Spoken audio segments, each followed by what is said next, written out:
This family found tunnels under their basement. Later, they found out that they were bottling tunnels from the Prohibition.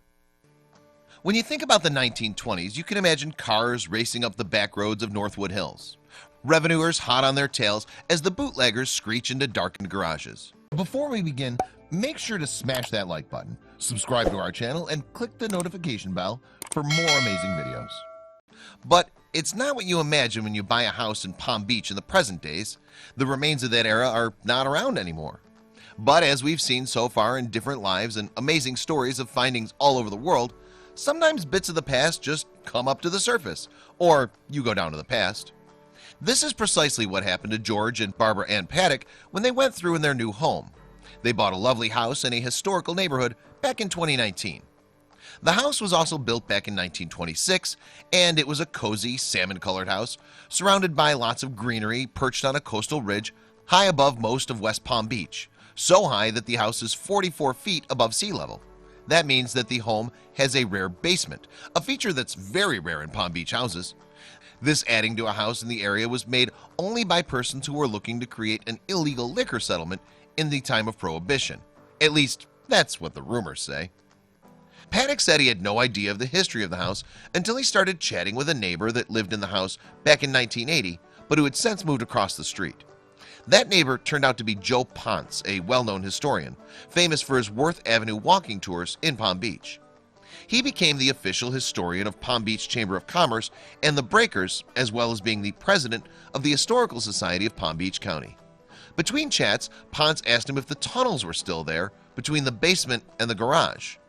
Paddock is currently the owner of a cosmetic car repair business in Pennsylvania and New Jersey and is a past Commodore of the Palm Beach Sailing Club.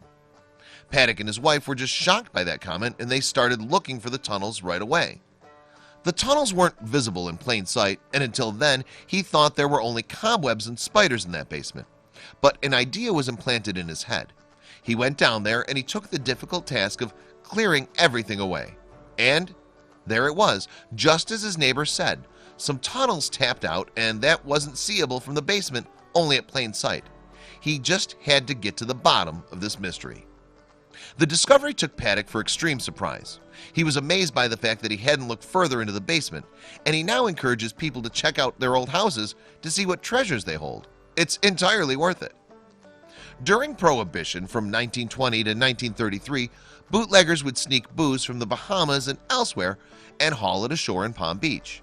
And Paddock was aware of that. That's why he went back to Ponce to ask for the possible purpose of the tunnels.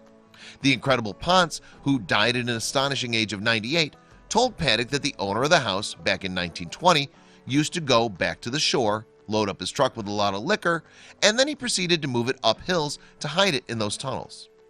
When he got to the house, the owner would pass the bottles through the narrow tunnels to a helper in the basement that would stock shelves with them.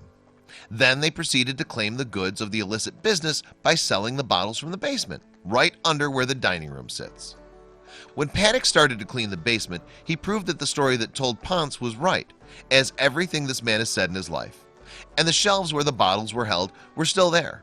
The entire room, maybe around 10 feet by 10 feet, lit by a single bulb that made space look precisely how an illegal storing site would look.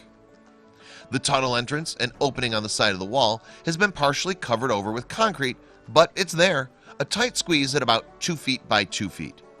This finding talks a lot about how the business of liquor was handled back in the 1920s, and historians can conclude that the previous owner of the house was a very wealthy man, but at a high cost.